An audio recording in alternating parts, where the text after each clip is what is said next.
Did you guys have a good Christmas? Yeah. Did you get everything? Santa brought you everything you wanted on your list? Santa didn't bring me much, but I don't know that I was good this year. We're going skiing, so I'm pumped about that. So Right. I'm doing an experience with the kids. So Nice. yeah. What's the like you have younger kids? Mine are older and whatever. What are the hot items that kids are asking for? Or that did they ask for from Santa this year? Yeah. My wife's a science teacher, so we're a really nerdy family, especially with what I do. So At least you own it. Right. Oh yeah, for sure. Legos are always a huge hit. Yeah. So, nice. We like Legos. Yep. So my daughter, my oldest, Evelyn, is super into Harry Potter. She's read the whole series multiple times. Okay. And so she is, working her way through trying to collect the entire series of Harry Potter Legos. And nice. Lego's very smart business, and so they just keep making new sets. Yes, and they so, do. Yeah, we just keep buying them. We like that. Team Joey loves Legos, as you know. Yep. And Finley, my middle son, Beyblades, crazy little boy. They're these, the easiest way I can describe it, it's like a top that explodes. So you have a shooter and like a little thing that they fight in. And, you build these Beyblades and you battle, right? So you pull this ripcord and they spin super fast. And if you do it right and if you have like a more dominant, you remember Pogs? Do you remember? Vaguely. Okay. Well, they fight and then sometimes one will explode and, the boys love it because it's destruction and flying pieces of metal and all kinds of stuff. So nice. And what did Mrs. McMullan get for Christmas this year? That's a good question. No. So the ski trip, and then I actually got our set of skis. Nice. So that way we can quit renting. We had super old, crappy equipment from, college time.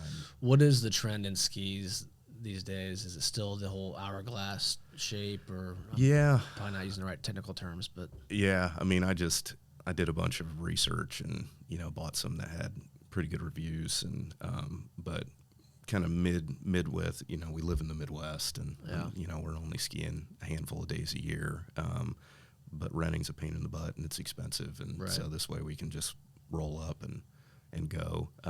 For me, it was always gotta own your own boots. Yeah, for sure. Because, I mean, skis are one thing, but if you are not comfortable in boots, you're going to be miserable. So invest in some boots if you're going to ski on a somewhat regular basis. Right, for sure. And then just go from there. Yep. So that's what we did. Cool.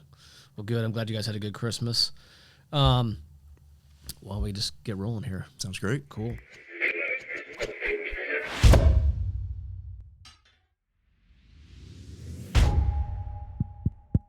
Is this thing on?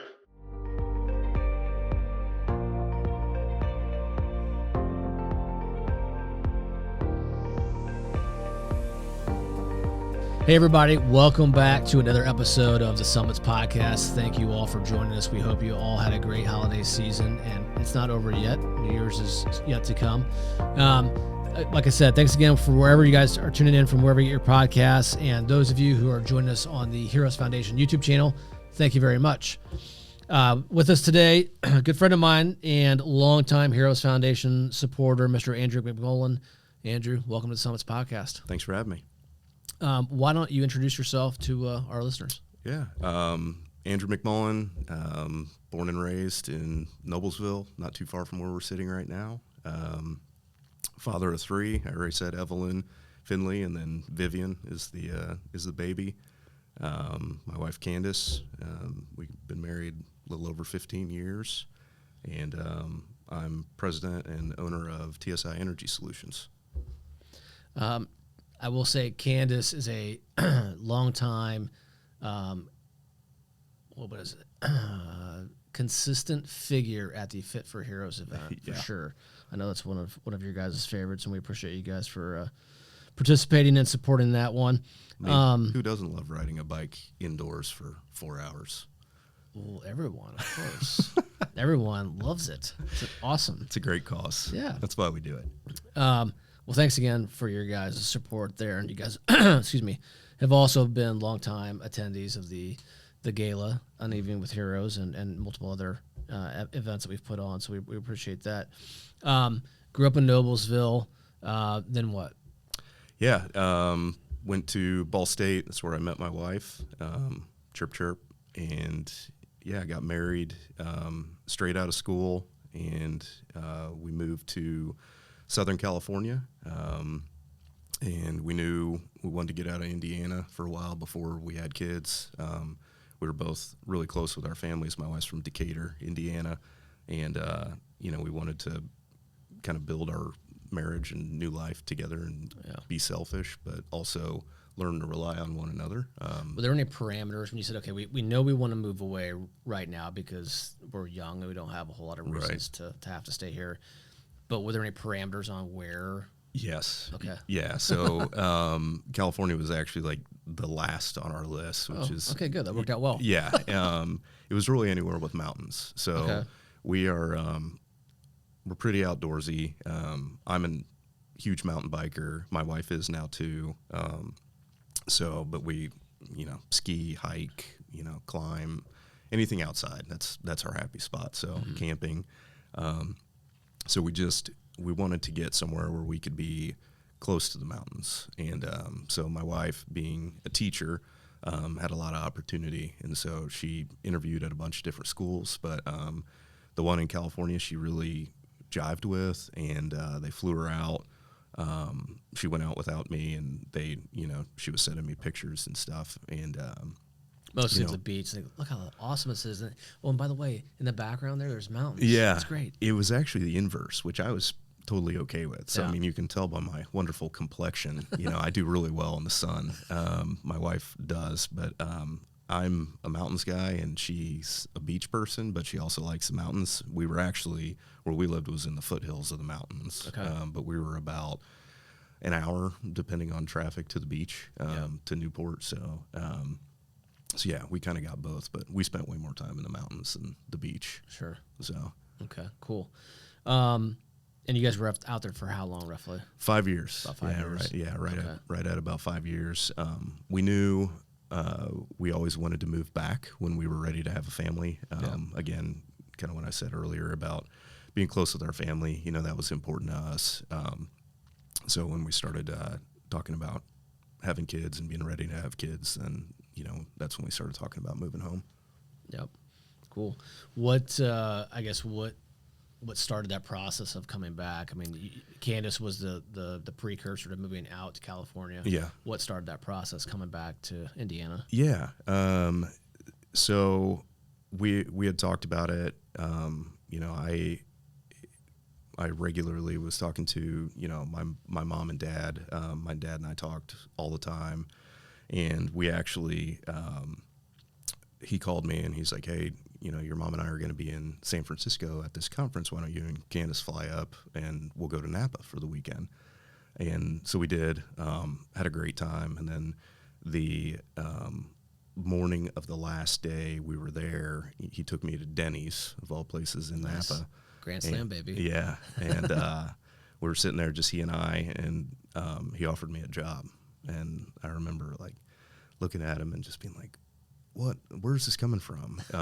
Just because knowing my family, and I know you know this story, but nepotism and doesn't run in the family, and I never would have thought I would work for his company,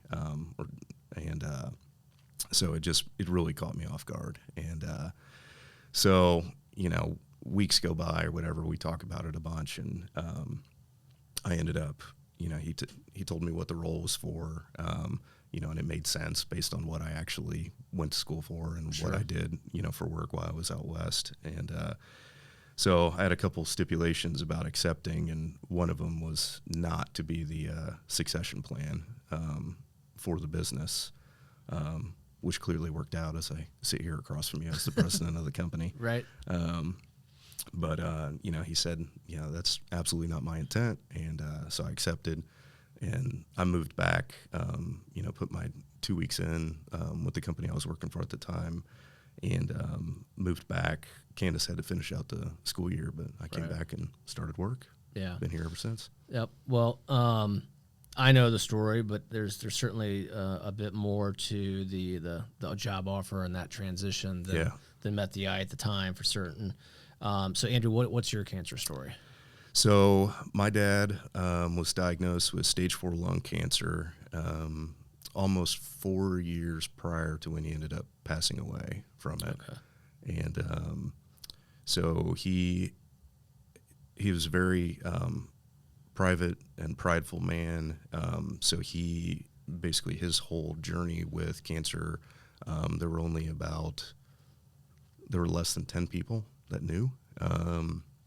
And the way that Candace and I found out was actually Candace had come back to Indiana, flown home to go to a wedding for one of her best friends, and my parents picked her up at the airport, and she called me that night and said, "There's something wrong with your dad." And so you just tell just by looking at him something was not right. Yeah, so he had started chemo by that point, and he had done a lot to try to alleviate people asking questions. So changed his look, started had the same barber as you and I, got some artsy fartsy glasses and things of that nature, and kept working the whole time, and but we lived in California, so we didn't see him day in, day out. Sure. And so he, this was, a while after his diagnosis. Mm-hmm. And so I called him and said, "Hey, what's going on? Talk to me," because we're really close. And he's like, "Don't worry about it. I'll be there." This was, I think, end of November time frame, or maybe beginning in December. I don't remember, but he's like, "I'll be there for Christmas. We'll talk then." So they flew out for Christmas, and as soon as he got out of the car, I knew something was wrong too. So that's when he told me. So this was prior to him offering me a job too. So that's obviously also why that conversation, and why I specifically said I don't want to be the succession plan. So from there, came back. His health deteriorated much more quickly than I think he or I anticipated. So the nature of a small, closely held business, I shared a last name with him, so it was really easy to add me on the bank, that kind of stuff. So kind of by default, I started kind of acting in some of the roles. When you came back, what was your initial position with the company? Yeah. So the role that I was actually hired for, and I think he genuinely thought I was going to do, was project manager for a program we were doing at the time for a few of the local utility companies. And was he, when you first came back, was he still there day to day for the most part, or? Yes and no. He was still there. He was still available. It was sporadic when he was in the office. I mean, he was going through full-blown chemo treatments at the time, so he was present, but it was sporadic. Okay. So how long into the job did things quickly start changing? Pretty quickly. So I tried to think, I told you before we started this, I tried to think back on it, but some of it's a bit of a blur. But I came back, so I've been back in Indiana and at TSI for coming up on 12 years, and I've been running it now about 11. Right. So, months. So, luckily we have an unbelievable team, and, they functioned without him. As things progress, and again, no one in the business knew that he was dealing with this. My mom knew, one of his best friends that was also one of his business partners knew. His other best friend that was also his business partner did not know. Wow. And his dad didn't know, a lot of close friends and colleagues, our mutual contact and how we met, his executive coach, who he was really close with, didn't know.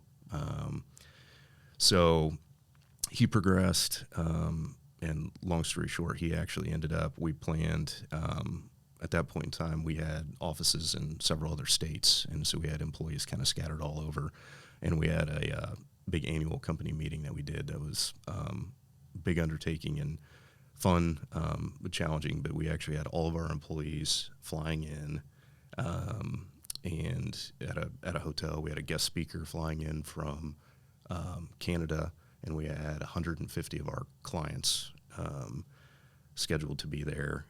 That was on a Monday morning at 7 a.m., and he passed away on Sunday night prior to that meeting. The night before. The night before. And that meeting was when internally so he had, at that point in time, 2 business partners.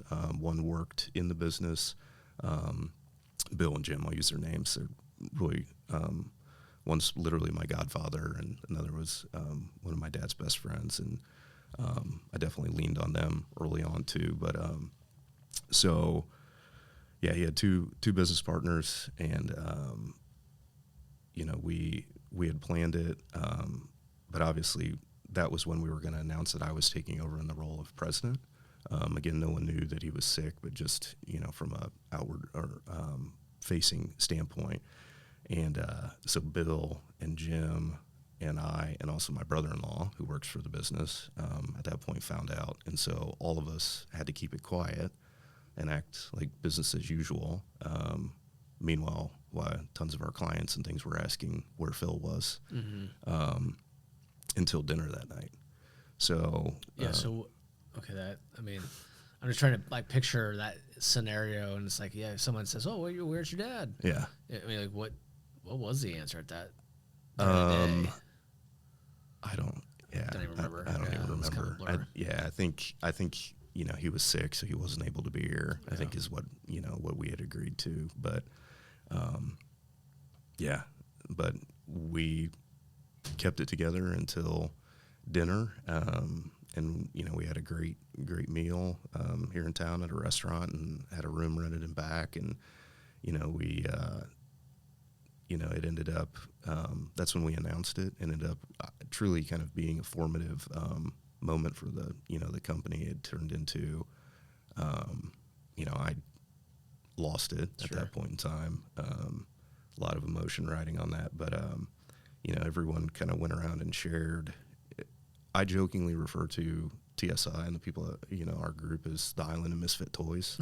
There's no degree for what we do, and so people come from all walks of life and backgrounds and things like that, and we believe on giving people a chance. And so a lot of these people were telling stories about how they came to be there, and we have great tenure and this unbelievable group of people. So it ended up being a really positive event, and on the outset of it, but and then from there, there were no other options.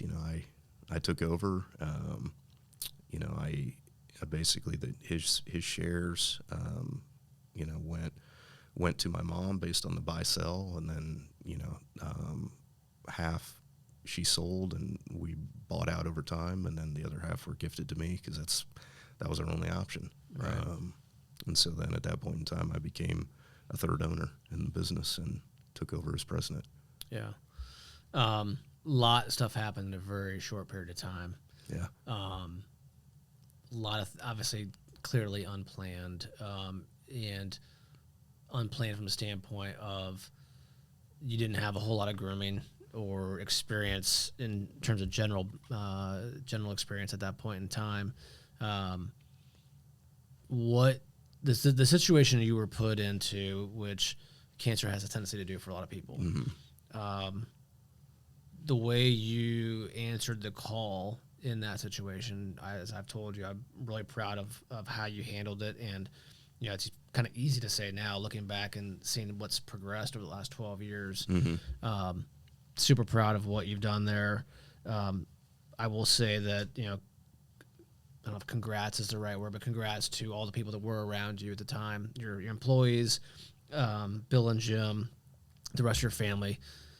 for kind of all being that resource network to help with the situation. What do you recall when your dad was going through his treatments? What do you recall from that period in time? I mean, I know he was super private about it, so and everyone's different. There's no right or wrong answer. Like, some people wear their situation out on their sleeve. Some people are super private, and that's whatever they want to do is whatever they want to do. That's totally fine.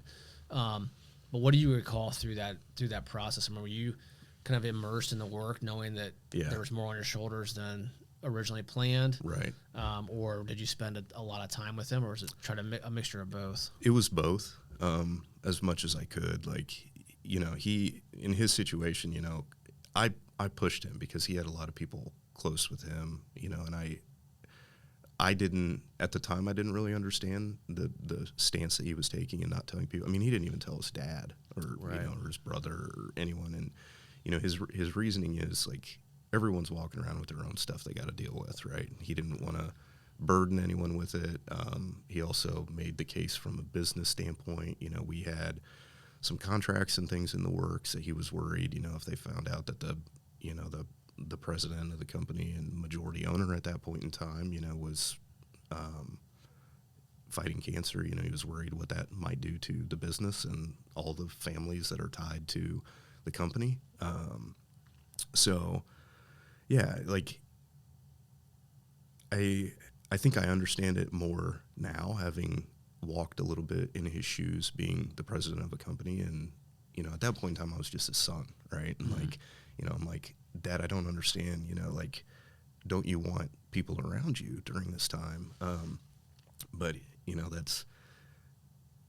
that's very much a testament of my dad, of just, thinking about others and not himself, in that time. So, yeah, like, I'd work in the business. I touched on it earlier, but I feel it incredibly important to say, like, TSI would not have survived if it was just me.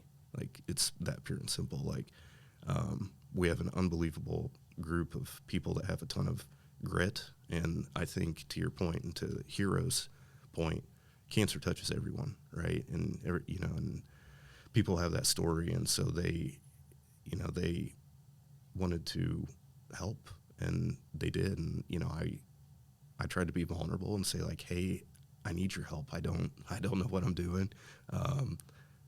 And it allowed us to, people that had really good ideas and things to come forward, and we changed and we adapted and we built and we grew. And, we go by a different name now. I mean, we're Thermoscan Inspections, and now we're TSI Energy Solutions. And, that process of branding and, putting a new stamp on it as kind of the evolution of the company, was a lot of fun. Yeah. And an opportunity to really, celebrate our story, but also set us up for the future. Speaking of help, I think that's also what then precipitated this relationship, not just from the peer, we already had a peer group together. Correct. But at some point, not too long after, we had a conversation where we were like, look, this obviously has hit home, very close to home. How can I help? What can I do? Like, you had a somewhat similar reaction of being pissed off, which is certainly understandable. Yeah. So what can we do? And you guys are phenomenal partners in that, not just from a TSI standpoint. It's one thing for a company to be a partner or be a sponsor or something and simply write a check and say, here you go, right. Thanks.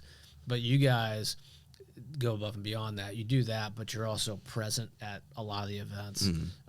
Your employees have been present at the events, and just general spreading of the word, which is key. So we certainly appreciate you guys for that. If over the last, I don't know, gosh, I'm gonna say 5 to probably 10 years of being involved, what aspects of that involvement stand out to you, and why do those stand out? Involved with Heroes? Yeah. These stories, right? And just,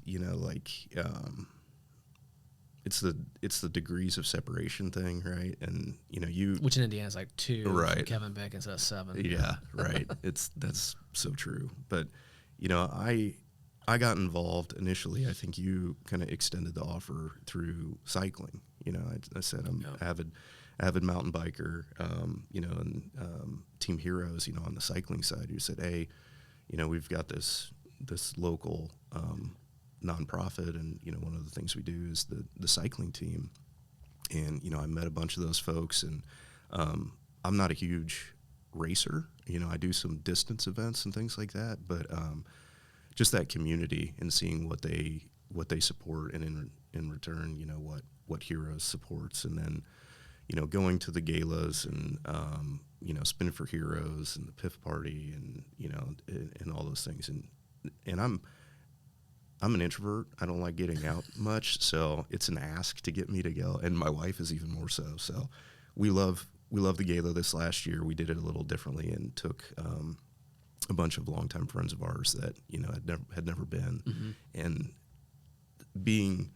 that was our 11th year. Probably, going to the gala, and so like kind of sitting back and like watching them watch that and hear the story, and like knowing, like one of the people sitting at the table was one of my best friends, his wife, whose mother had been recently diagnosed with breast cancer, and like, and all those stories, and one of my other buddies and his wife, lost her dad, and like, so all this stuff, right? Like, it really does touch everyone, and it's incredible to see, a local organization give back in the way that Heroes does, and so being able to feel that you actually can be part of that is incredibly meaningful. Yeah. Well, thank you again for that. That kind of answered that why Heroes. Yeah. Let me ask you this, and maybe the same answer, but why continue to support Heroes? What was, if you're telling another business owner, another company, or another person that and somehow this were to come up, why would you, or how would you tell them why you support Heroes, and maybe why they should too? Yeah. I think the biggest thing, for me, it's just kind of a core belief that my wife and I have. But this one is incredibly, I guess, touching to us because of the local aspect, and knowing, like it's such a big thing that we're fighting, but it's how do you eat an elephant, right? One bite at a time. And so knowing, none of us are going to, no matter if we had infinite money, infinite time, could single-handedly go out and try to beat cancer, right? So having the opportunity to, sit down with, a cancer survivor, and, somebody that's hugely passionate about it and about giving back and supporting, the people and the families that are behind the people going through cancer, is just incredibly meaningful. And so it's a chance, you're not mailing a check, to, and I'm not going to name any names, but like a big nonprofit, right? Where, your logo's this big on something. Like, that's not why I do it, like it's more of the fact to think like, I could have, and hopefully I don't, but I could potentially have, an employee who has a family member or something gets a diagnosis, and, you guys can, help, like having it on that kind of small of a scale and that homegrown. Mm-hmm. That's why. Yeah. Well, again, we really appreciate your guys' partnership. We know that you guys are all in, which is awesome and refreshing at the same time. I hate thinking about your personal story for you and all the things that came with that. But again, how you persevered through it, mm-hmm. From an entrepreneur to entrepreneur standpoint. Super proud of you. Thanks, man. And to see where the company is today, and the fact that then you're taking that same emotion and turning it into action is awesome. And so we can't thank you enough, and look forward to many more years of it. You bet. Thanks for sharing your story with us today. I appreciate it. Happy to. Thanks Cool. for giving me the opportunity. You're welcome. And thank all you guys for checking out this episode of the Summits Podcast. We know there's a lot of you out there like Andrew who have been affected by cancer, and so we know that these stories touch you in a variety of ways. So thank you for listening. Thank you for watching on the Heroes Foundation YouTube channel, if that's where you're checking us out at. If you are doing it that way and you haven't hit that subscription button, Shame on you. Here's your New Year's resolution. Hit it. Hit the little notification bell so you can be alerted when new episodes like this one drop. It's free. It's the cheapest Christmas present you could ever have. So please do that. Happy New Year to everyone as we roll into 2023. Let's hope 2023 brings a lot of new opportunities for all of us, especially in the world of cancer. And ultimately, don't forget, beat cancer.